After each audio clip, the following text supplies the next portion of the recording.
Comment ouvrir un cabinet de naturopathe qui vous ressemble? Vous êtes praticienne ou praticien naturopathe? Vous avez décidé de vous lancer en tant que thérapeute, d'en faire votre métier, puis d'ouvrir un cabinet de naturopathe. Je vous adore déjà. Peut-être que vous êtes en pleine reconversion professionnelle, vous faisiez un métier qui ne vous plaisait pas, et donc vous avez décidé de vous tourner vers quelque chose qui vous ressemble plus, qui est plus aligné à ce que vous souhaitez. Peut-être aussi que c'est ce que vous aviez toujours voulu. Vous aimez la nature et tout ce qui la concerne. Vous êtes sensible à la compréhension du corps, vous aimez le contact, l'écoute, le bien-être naturel. Vous êtes de ceux qui pensent que toute forme de guérison réside dans le respect des lois de la nature. Vous avez donc suivi une formation naturopathie et aujourd'hui, vous voilà praticienne ou praticien en naturopathie. Vous allez enfin pouvoir faire ce que vous avez toujours souhaité faire, utiliser les thérapies naturelles pour soigner, accompagner les personnes. Et malgré cette envie qui grandit de jour en jour, cela ne vous empêche pas de vous poser quelques questions. Est-il possible de gagner sa vie en tant que thérapeute praticienne ou praticien naturopathe? Comment on fait pour se lancer concrètement? Comment je vais trouver mes clients? Comment fixer mes prix? Comment aider les autres sans toutefois tomber dans l'avidité? Vous savez quoi? Je suis bien placé pour reconnaître que les possibilités de guérison qu'offre la nature sont immenses. C'est pourquoi dans ce podcast, je vous explique en détail comment mettre en place votre activité de naturopathe. Allez, c'est parti, découvrons ensemble comment vous lancer à votre propre compte en tant que naturopathe accompli. Alors saviez-vous que les naturopathes sont de plus en plus demandés? En France, il y a à peine plus de 2500 professionnels naturopathes et selon des estimations que vous pourrez retrouver sur mon site internet au niveau des sources et des références, ce chiffre évolue de 3 à 6% chaque année. Cela s'explique par l'évolution croissante du mal-être ressenti au niveau de la population. Et les Français sont de plus en plus rongés par le stress, l'anxiété, la fatigue, les troubles du sommeil et la prise de poids. Pas forcément que les Français, mais dans toute la francophonie. La vie professionnelle, les problèmes financiers et la vie personnelle sont les premiers facteurs qui bouleversent le quotidien de nombreuses personnes. Et donc c'est pour cette raison que les naturopathes se rendent de plus en plus demandés pour appuyer un système médical qui a parfois ses failles et qui n'arrive pas à accompagner les personnes comme il se devrait. Et donc dû au fait que le système de santé est submergé, surchargé, les naturopathes sont donc de plus en plus sollicités pour prévenir les maladies pouvant découler de ces facteurs et traiter différentes affections. Et ça, c'est une raison de plus qui devrait vous motiver à développer votre activité et vous faire connaître avec les bonnes manières et des actions concrètes et puissantes pour ne pas perdre de temps. Alors c'est bien joli Morgane, mais peut-on vivre du métier de naturopathe? Après avoir côtoyé justement de nombreux naturopathes, je me suis rendu compte d'une chose. Vous avez tous une chose en commun. Et c'est ce qui compte le plus pour vous. Dites-le moi si j'ai tort en commentaire. Ce que vous souhaitez le plus au monde par rapport à votre activité, c'est de soigner les autres grâce à des méthodes naturelles. Et bonne nouvelle, les champs d'application de la naturopathie sont immenses. Vous pouvez choisir d'intervenir qu'auprès des professionnels, les centres de sport, de yoga, les sages-femmes, les sophrologues, les salles de sport. Vous pouvez également vous spécialiser auprès des patients, avec les enfants, les personnes âgées, les adultes. Vous pouvez même choisir des sous-spécialités, l'aromathérapie, la phytothérapie, l'alimentation, etc. Ou bien même développer des compétences pluridisciplinaires ou complémentaires. Et donc, résultat des courses, vos possibilités sont énormes. Et vous pouvez aider un grand nombre de personnes à aller mieux. Mais laissez-moi vous dire juste ceci. Si vous êtes un petit naturopathe qui reste dans son coin et qui n'ose pas se montrer, se mettre en lumière, alors vous allez avoir du mal à trouver des personnes qui ont besoin d'aide. Vous devez déployer vos ailes, aller à la rencontre des personnes, parce que la naturopathie, c'est certes une pratique, mais c'est également un métier. Un travail grâce auquel vous devez pouvoir vivre et subvenir à vos besoins et aux besoins de votre famille. Croyez-le, si vous avez vous-même des problèmes financiers, vous n'avez aucune chance de venir en aide aux autres personnes. Et pour ce faire, vous avez besoin de vous organiser, tout cela en restant authentique et en accord avec vos valeurs et à votre mission de vie, bien entendu.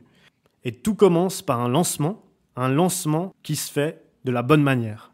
Maintenant que vous avez pris conscience de l'importance de développer votre activité, je vous propose de découvrir les différentes étapes pour ouvrir son cabinet de naturopathe et réussir votre métier passion. Pour ça, vous n'avez pas besoin d'être un pro de la technique, il suffit juste de suivre mes conseils. Alors, une chose est de vouloir ouvrir son cabinet de naturopathe, se lancer à son propre compte et vivre de ce métier. Une autre est de se poser les bonnes questions.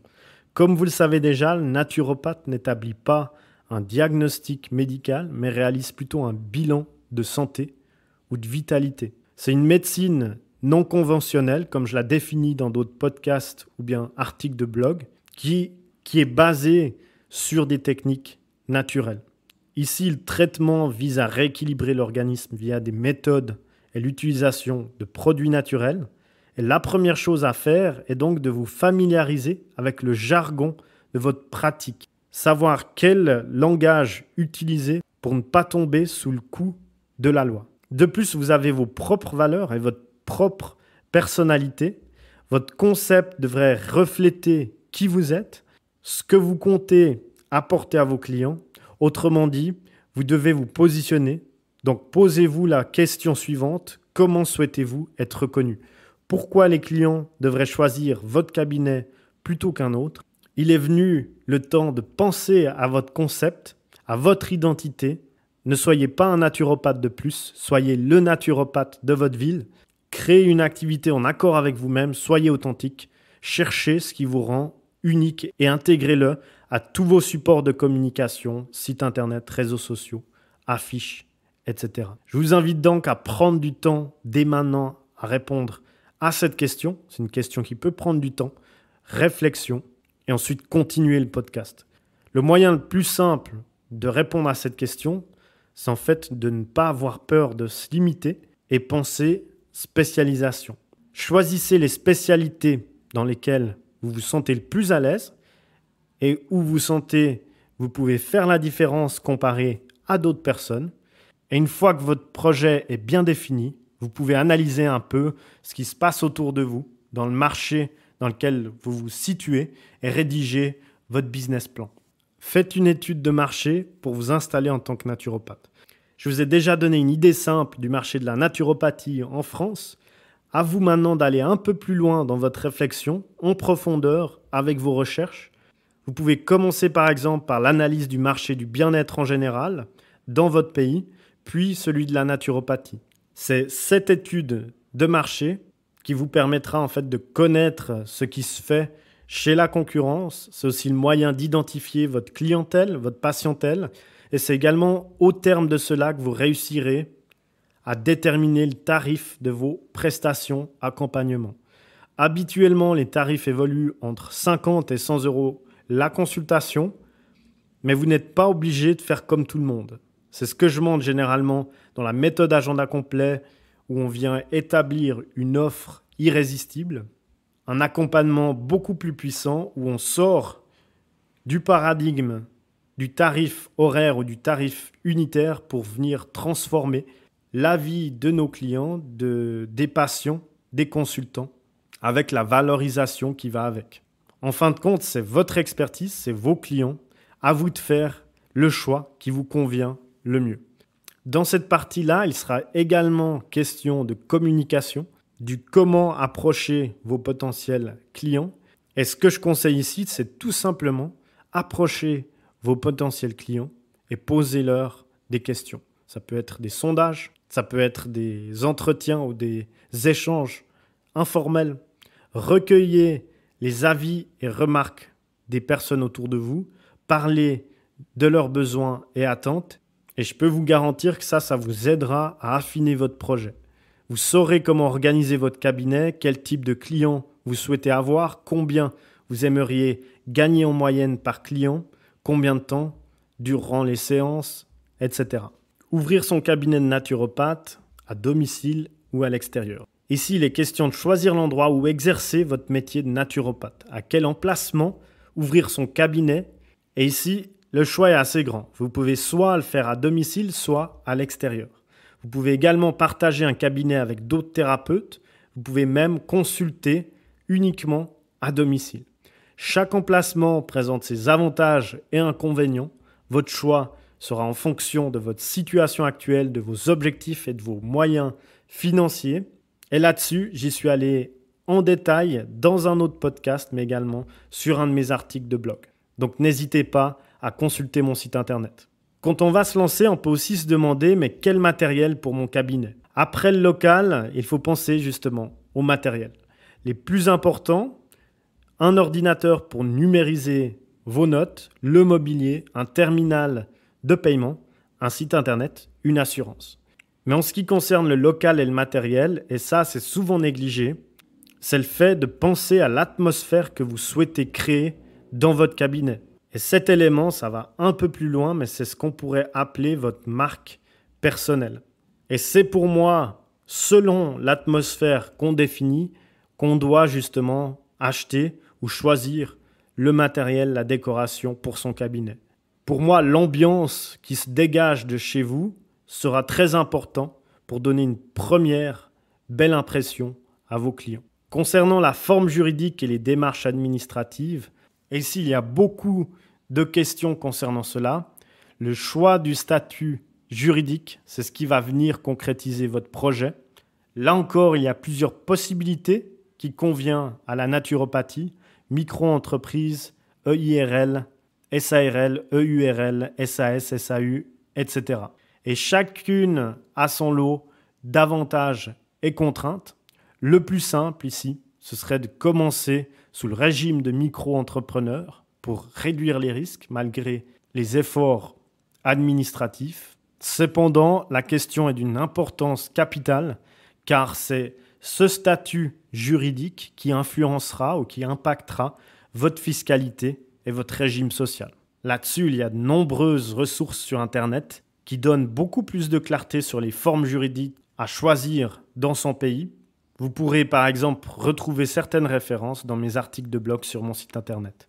Une fois que cela est fait, vous serez emmené à effectuer quelques démarches administratives complémentaires, comme par exemple la rédaction des statuts, dépôt du capital social, nomination du dirigeant de l'entreprise, publication de l'annonce légale, obtention des numéros sirènes et du code APE.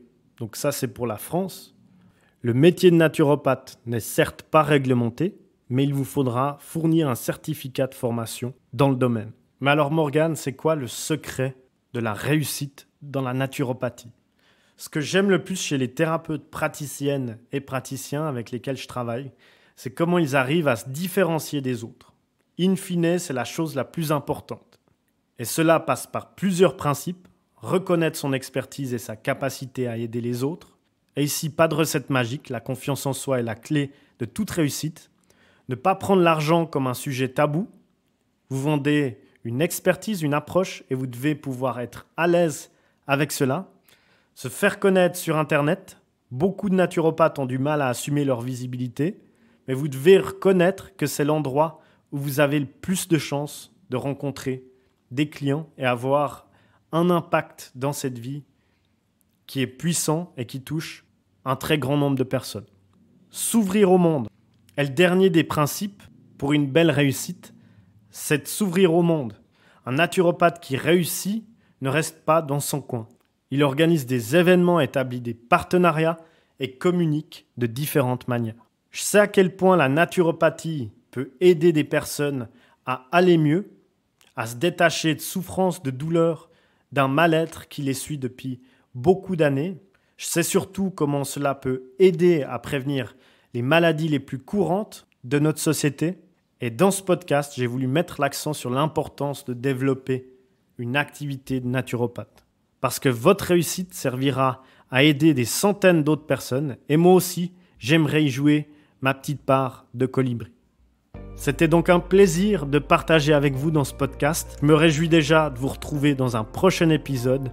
Jusque-là, prenez soin de vous, prenez soin de vos proches. À très vite.